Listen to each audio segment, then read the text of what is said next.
Ben Simmons, Anthony Edwards at Los Angeles Lakers, yan ang ating pag-uusapan. Final seconds. Bryant for the win. Bang! Ang malas naman ni Ben Simmons simula nang na-trade ito sa Brooklyn Nets. At palagi na nga lang itong hindi makapaglaro. Na ayon pa sa lumabas na report ay hindi na daw maglalaro itong si Ben Simmons. At out na nga ito sa mga natitirang mga laro ng Brooklyn Nets ngayong season at dahil nga ito sa kanyang back injury. Pangatlong taon na nga ito ni Ben Simmons na hindi man lang magawang manatiling healthy sa kanilang kupunan. Ito ay matapos ang blockbuster trade na ginawa ng Brooklyn Nets sa Philadelphia 76ers para ma-trade si James Harden. Kaya talong-talo talaga ang Brooklyn Nets sa ginawa nilang trade pero buti na lang meron silang mga first round picks na nakuha. Samantalang may isang taon pang natitira sa kontrata ni Ben Simmons next season. At nagkakahalaga nga ito ng nasa $40 million. Sa laki ng kontrata ni Ben Simmons ay sayang ang binabayad dito ng Brooklyn Nets. Natalo pa nga si Ben Simmons ni LeBron dahil mas madami pa itong nalaro sa Lakers kesa sa buong career na paglalaro ni Ben Simmons sa NBA. Lalo at meron na si LeBron na 333 games sa Lakers at lamang na siya ng isang laro kesa kay Ben Simmons. Pero malay natin mga idol na baka magpakitang gilas itong si Ben Simmons next season para mas tumaas pa ang kanyang value kapag naging free agent na ito. Nasa kanyang 15 games ngayong season ay nag-average lang ito ng 6.7 rebounds at 8 assists per game. Na meron namang 58% sa field.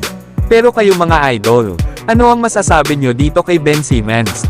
Samantalang Shai Gilgeous-Alexander sinabi naman na expected niya na daw ang sasabihin ni Anthony Edwards.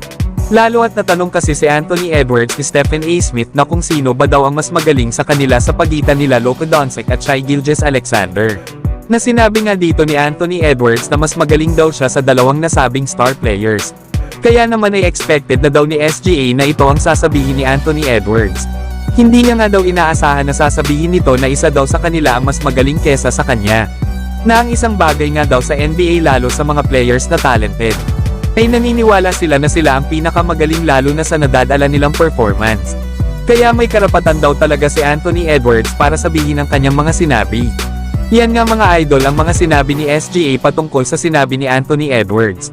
Na alam naman natin na parehas na mahuhusay na player itong sila Luka Doncic, Shai Gilgeous-Alexander at Anthony Edwards. Pero syempre para sa kanilang mga sarili ay mas mahusay sila kesa sa ibang mga star players. Na hindi rin naman maitatanggi na magaling din talaga itong si Anthony Edwards mga idol.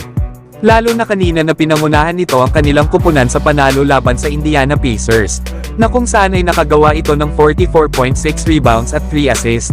Si Anthony Edwards din ang dahilan kung bakit na-secured ng Minnesota Timberwolves ang panalo. Habang lamang kasi ng dalawa ang Timberwolves sa score na 113-111 sa ilang mga segundo na lang sa fourth quarter, ay may pagkakataon sana ang Pacers na madala sa overtime ang laro. Ang ganda na sana ng layup nitong si Aaron Nesmith kaso bigla naman tumalo ng mataas si Anthony Edwards para supalpalin ang bola. Na naging dahilan para tuluyan ng manalo ang Minnesota Timberwolves. At dahil sa panalo na ito ng kanilang kupunan ay sila na ang number 1 seed sa Western Conference. Na may record na 44 wins at 19 losses. Na sa isang buwan nga din pala mawawala itong si Karl Anthony Towns sa kanilang kupunan bago ma-revaluated. Lalo at mag-undergo pa ito ng surgery para ayusin ang kanyang torn left meniscus injury sa kanyang kaliwang tuhod. Kaya panigurado na lalo pa tayong makakakita ng magandang highlights mula kay Anthony Edwards. Pero kayo mga idol, ano ang masasabi nyo sa ipinapakitang performance sa ngayon ni Ant-Man? Samantalang Kendrick Perkins hindi naman naniniwala sa kakayahan ng Los Angeles Lakers para i-dominate ang Western Conference. Na ayon pa sa naging post nito sa Instagram, ay hindi nga daw isang threat ang Lakers sa Western Conference. At wala nga daw ang nag-aalala patungkol sa Los Angeles Lakers. Yan nga mga idol ang mga sinabi ni Kendrick Perkins na dating kakampi ni LeBron na ngayon ay isa ng analyst. Sa 18 remaining games kasi ng Lakers ay kalimitan dito ay malalakas na kupunan ang kanilang makakaharap. Meron pa nga silang tag-dalawang laro laban sa Milwaukee Bucks, Minnesota Timberwolves at Golden State Warriors. Lalo at ang Lakers ay nasa pang 10 seed sa ngayon sa Western Conference na may record na 34 wins at 30 losses.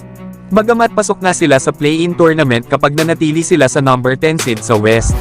Ang problema ay delikado ang kanilang kupunan kapag natalo sila sa number 9 seed at automatic nang out sila para makapasok ng playoffs. At sakali man na matalo nila ang number 9 seed ay kailangan naman nilang makalaban ang matatalo sa pagitan ng number 7 at 8 seed. Na kung mananalo nga sila dito ay makakapasok naman sila bilang pang number 8 seed sa playoffs at kung matatalo naman ay out na sila sa pag-asang makapasok ng playoffs. Kaya mas maganda pa rin kung kahit sa number 7 or 8 seed sila magtatapos sa standing sa regular season. Dahil kahit matalo man sila sa number 7 seed ay may pag-asa pa rin silang makapasok sa playoffs. At kailangan nga lang nilang matalo ang mananalo sa pagitan ng number 10 at 9 seed. Pero mas maganda talaga kung nasa top 6 sila sa standing sa West para secure na silang pasok sa playoff spot. Na pinatunayan na rin naman last season ng Lakers na kahit galing sila sa play-in tournament bilang pang number 7 seed, ay nagawa pa rin nilang makapasok ng Western Conference Finals bago sila masweep ng Denver Nuggets. Kaya hindi rin malabo na magawa muli ito ng Lakers lalo at malapit nang bumalik sa lineup nila sila Gabe Vincent at Jared Vanderbilt.